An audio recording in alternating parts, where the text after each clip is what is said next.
This is a podcast for students studying Much Ado About Nothing. I've aimed it really at GCSE and IGCSE students rather than A-level students, but I think it's applicable to both levels of study. The reason why I decided to write it is quite simply because every time I teach the play, we usually have a discussion at some point about why the play isn't called Beatrice and Benedick. They seem to be by far the most interesting characters to most students when they're reading the play. Their wit and their activities dominate the play, certainly in relation to Hero, who is, of course, almost totally silent throughout the whole play, and certainly does little to, if you like, protect herself from the slanders that she receives. So the focus of this discussion is perhaps another way that we should look at the play, and look at the play slightly more in the context of what the comedy genre actually meant at the time Shakespeare was writing, and therefore how we should view the characters within the play. We ask ourselves to look, first of all, at the situation that Shakespeare was coming to. Comedy as a genre had been invented in Athens back in the 5th century BC, what's known as Old Comedy, writers such as Aristophanes. And from the 4th century, New Comedy, as it's known, had developed.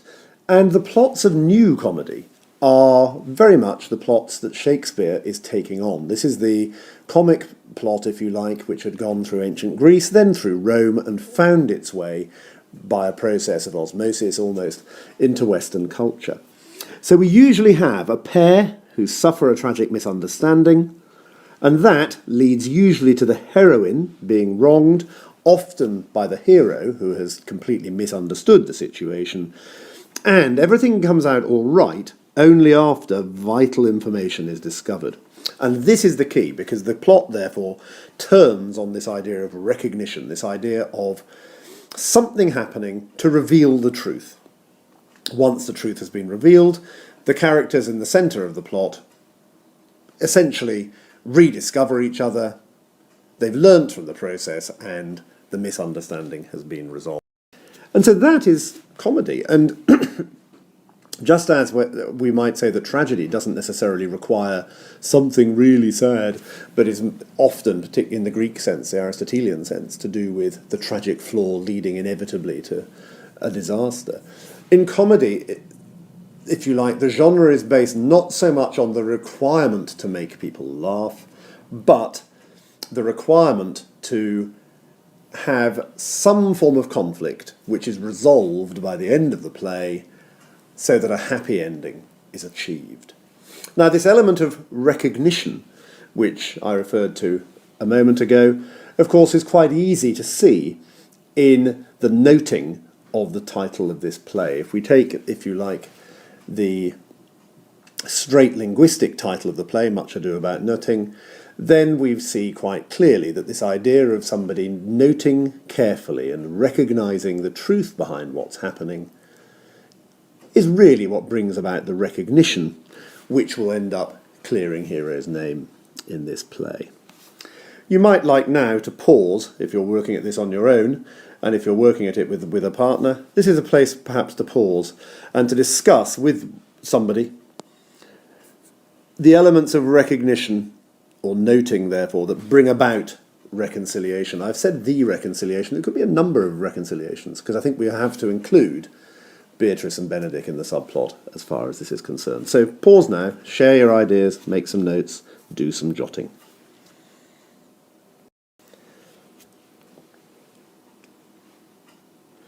So we need to figure here where this mistaken identity and everything else comes about. We usually have some sense of mistaken identity in a new comedy in ancient Greece. And we need to consider in Much Ado About Nothing how Shakespeare introduces the element of mistaken identity, the element of confusion, if you like, into the story of Hero and Claudio. And as we do that, we come up with this idea, of course, that the mistaken identity as such takes place at night, very conveniently, so nobody can quite see anything. It's based on hearing the muffled cries of, "Oh, Claudio," as Margaret is seduced. And it relies upon Claudio, rash, impulsive, young, leaping to an assumption and assuming that the woman he sees in the arms of a lover, Borachio, is Hero, his betrothed. And we notice that he does nothing to actually try and find out the truth. Now, this is quite a subtle shift away from the very straightforward new comedy plots, and I think we need to see here Shakespeare in a little bit of context. He wrote 16 comedies. He takes the conventions of comedy to the limit. The early comedies, a piece, say, like Taming of the Shrew, relatively straightforward, although even that, placing it within a play, is within a framework, is interesting. But here, in this play, perhaps we don't have the total complexity of a play like Midsummer Night's Dream, but what we do have is a double contrasting pair. The convention of new comedy is that the pairs will probably know each other before the play begins, and that the disruption is often caused by an angry father or similar authority figure. Here Shakespeare does something slightly different. One pair in his play meet each other in Act 1, Scene 1. They fall in love immediately. The other pair, a more cynical, more experienced pair, know each other of old and apparently absolutely hate each other. And these two pairs are going to be guided throughout this play towards a recognition of each other and an establishment of love. And I think we have to recognise that it's Hero and Claudio who are the central pair here. They are the pair around whom this story revolves. One of the things straight away, though, that's interesting that Shakespeare develops is that there's no hindrance to their marriage. There is no sense that either her father or his patron, Don Pedro, is in any way objecting to their marriage. In fact, for Leonato, it's a dream come true. This social climbing man is able to go another few steps up the ladder by allying himself to Pedro, who can see nothing but good in his young companion marrying a girl of relatively high status in this way. Both benefit from this. And what Shakespeare does is something that is not a break with convention, but is something that he is going to develop through many of his plays, both tragedies and comedies. The introduction of a dark side in Don John. Don John vows early in the play to ruin this wedding simply because it would be good to do so, for sport. And again, you may pause at this moment whilst you turn back into Act 1 and Act 2 and just track Don John's activities and his statements relating to his wish to destroy the wedding or to bring disharmony where there should be harmony. In many ways, then, we have a typical comedy pair. The obstacle for this pair in receiving happiness comes from a figure representing a malign, evil presence. This, in a sort of Darth Vader-like way, and you'll excuse my quotation here, is actually very, very, very powerful indeed. Because as soon as John decides that he's going to ruin this wedding, he effectively runs Claudio like a little puppet. Whether this is at the masked ball, or whether this is with the appearance in Act 3, Scene 1, Act 3, Scene 2, where he leads them off, Pedro and Claudio, to witness the event. He leads Claudio to a position where Claudio's character undergoes a change. When characters in comedy shift from, if you like, light to dark, the character will change, and the character becomes jealous, selfish, uncaring, self-righteous, a certain amount of these sort of adjectives that you can attribute to Claudio straight away.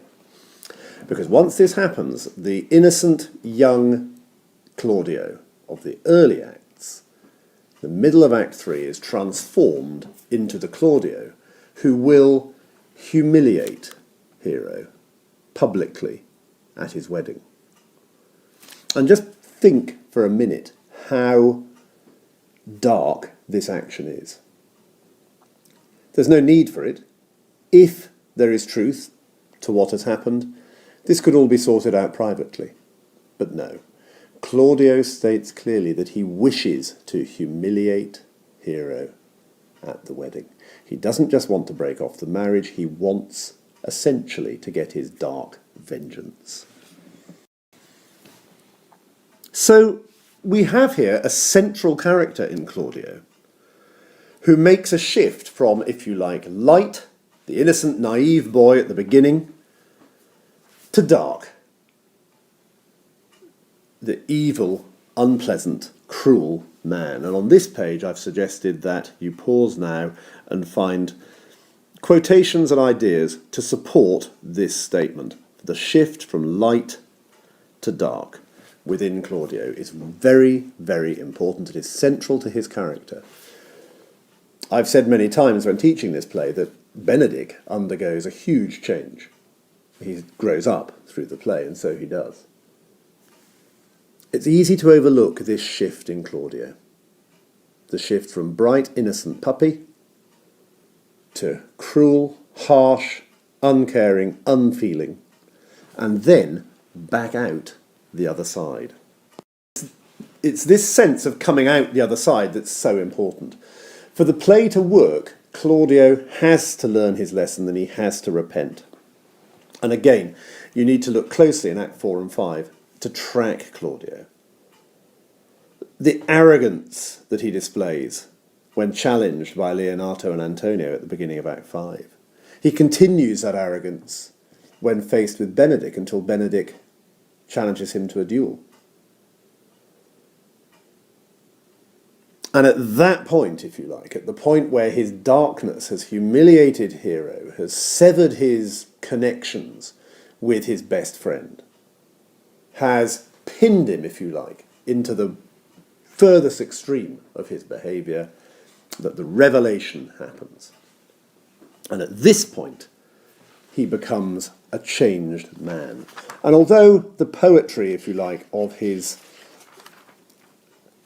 prayer, when he offers a prayer at the tomb of Hero, is often overlooked in teaching, it's worth just looking at Act 5, Scene 3. His public statement of essentially his guilt and misnoting is what we find that turns Claudio back into a positive character. So much for Claudio. Hero, as a heroine, again is interesting. She is an innocent girl, very typically of a comic plot. He is duped. He, being Claudio, is duped, and she is therefore attacked. Again, very typical of a comic plot. And also, as with most comic plots coming out of the 4th century and beyond, there is a need for the heroine of that plot to sort of be removed from view whilst everything is sorted out. And again, this is clearly Hero. She is not a particularly imaginative character, therefore, in that way. She is very much a rather straightforward representation of a typical comic plot. Once she has been hidden and her death feigned, light can re-establish itself over darkness. There's a nice nod to the idea of mistaken identities and hidden identities in the little show that precedes the second wedding, the 3 girls appearing in veils. Again, this idea of hidden identity is something that runs throughout this play and ties in with the theme of noting, but also is a feature of most comedy. The happy ending that follows is wonderful. The pair are reunited and they recognise their love. Claudio crying out, "Another hero," somewhat confused. And As Hero says, one hero died defiled, but I do live. It's almost as though she is stating that there has been some form of rebirth of her character. She has been through the pain and come out the other side. And as she says a line or so earlier in Act 5, Scene 4, line 60, and when I lived, I was your other wife, and when you loved, you were my other husband. Again, this sense that Claudio has been two different people during the course of the play, the young man who loved, and presumably the young man who didn't. And now we're back to the first one, the other husband. And everything is restored to order. You have to excuse the format of this page. My PowerPoint title has gone a bit strange in the conversion, but this is actually just time, I think, to look at the subplot a little and to look at Beatrice and Benedict, because frankly they are so much more fun. We know that they're old sparring partners, and I'd like you, and I suggest that you pause for a moment, look back at the beginning of the play, and actually find some evidence to sustain this. And then look at again the way Shakespeare has perhaps developed the comic impulse of this play. So I'll pause for a moment so that you can pause yourselves. We notice that the pair are tricked into falling in love. Their love may well be real, and by the end of the play I think it is real without doubt. But it's based on a fallacy, and it's based on a deceit, albeit a positive deceit, if you see what I mean. But that's what it is. Their love is put to a test. The heroine here, rather than the hero, is the driving force of this. She puts the love to the test when she orders Benedict to kill Claudio. At first, he hesitates. He's weighing up the balance between his friends and the honour, if you like, that he receives from them, and his sense of love and loyalty and honour for Beatrice, which actually wins out. And for many, we can trace Benedict's change from this point. His honesty develops here. And we're able to see it happen. We're able to see it when he challenges Claudio to a duel, but also how, as the play comes to its conclusion, it is Benedict who becomes the central character and the driving force of much that goes on. Yes, he is the centre of the comic turn that brings the play to a close, the misunderstanding, which is Beatrice, the debate about whether the other loves the other and so on. But we notice very clearly that he's taking matters into his own hands. He's organising his wedding ceremony before the scene begins, and at the end of the scene, when the report comes that the dark side has been captured, it's Benedict, not Pedro, who takes control. The last words of the play belong to him. So their love blossoms, if you like, only after they become really aware of each other as people, but also actually after they become aware of the trick. If we remember that Beatrice is going to turn Benedict down in Act 5 until the sonnets are revealed, and once the sonnets are revealed, Pedro comes clean with the idea that you only think she loves you because we told you. And this enables them, if you like, to recognise the real love they have for each other. As the play moves on, therefore, what we find is two couples being put through a comic paradigm by Shakespeare.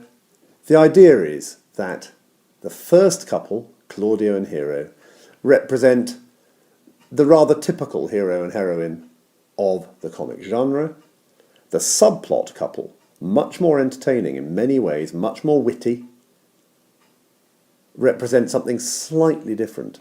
But both couples will only achieve happiness, requirement of a comedy to have a happy ending, once they have actually recognised the truth about the way they feel about each other. There's one other level that this comedy operates on, however, and that is the convention of the high being brought down by the low, this idea of status and class. I think Dogberry, Verges and Co. are deeply, deeply tiresome. Their writing may well have entertained an Elizabethan audience massively. I have to confess, I find Dogberry deeply tedious.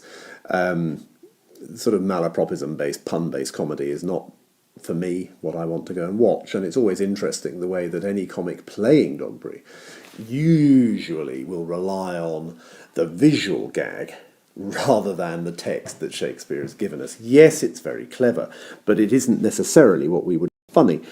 And that's not necessarily an issue, because again, these characters exist for another strand of comedy, that idea that there should be a clash of status and an idea that the world somehow is turned onto its head. Pedro is brought down, if you like, his sense of honour is piqued by Chon's plot. Claudio will humiliate Hero, things are turned upside down. But despite the fact that she responds emotionally and honestly and powerfully, Beatrice is not the mover whereby these plots are uncovered. She is convinced of Hero's innocence, and she is powerful and she is persuasive. But it's the stupid guard and Dogberry who actually are responsible for bringing to light the plot. Thus, we could argue that the instrument of comic revelation is the lowest form of social status on the stage. Now, what Shakespeare does that's rather wonderful with this is he delays the revelation as long as possible. And here's another point where I think it would be useful for you to pause. Dogberry is a character who is again often overlooked in straight readings of the play, and who is not examined that often, as far as I can make out, in either GCSE or A-level as a specific character. But he is very important. The way that he's been written is such that he's easily the most stupid of the lower social status characters. His inability to say anything clearly hinders and delays the discovery and the revelation of the truth to the characters. Of course, the audience have got there in this wonderful dramatic irony that we keep getting in the Dogberry scenes. The audience know what has happened, and every time Dogberry appears on stage, he actually ends up delaying discovery. Shakespeare runs this as far as he can, and he ensures that he gets the maximum dramatic effect and comic effect out of the timing of the revelations and the realising of what has actually happened. And when we talk about comedy not being required to be funny, it's worth noticing that there is absolutely nothing funny about the anger of Leonato and Antonio directed towards Claudio and Pedro in Act 5, Scene 1, but also the guilt felt by Pedro and Claudio once the revelation has taken place. So, in essence, this play that we often think of as really quite complicated is far from it. It's a very simple plot. A couple vow to marry, a dark character plants a seed of jealousy, a comic fool discovers the plot, and all is revealed. A very straightforward plot indeed.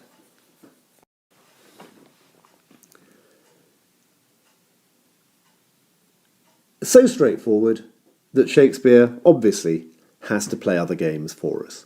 He adds comic turns in terms of Borachio and Conrad to the dark character.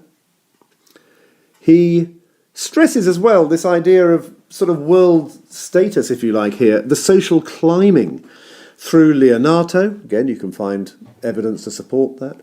But this idea of people seeking to gain honour, seeking in this world of courtly love and patronage, to gain patronage. And he makes the plot more complicated because at times it is hidden behind the linguistic fireworks of his subplot and Benedick. To sum up, a standard comedy plot requires that a couple splits up and rejoins. A heroine should be innocent and should be wronged, and a dark force of some sort has to engineer this to happen. There should also, if possible, be a clash between upper and lower classes, and the idea might be that the upper classes will learn something from the lower classes. Much Ado About Nothing seems to embody this structure completely. If we look at it purely in terms of the comic genre, then there is no problem with Hero and Claudio taking the central place as the couple who will split and rejoin. And we don't need to be put off by the weight, if you like, that language has placed on Beatrice and Benedick as the subplot within this framework. I hope this has given you some food for thought as one way of looking at the play. There are, of course, many angles that we can look at when we're looking at the play, and it would be completely daft not to look in some depth at Beatrice and Benedick, subplot though they may be. Good luck with your revision, and good luck with the exams when they happen.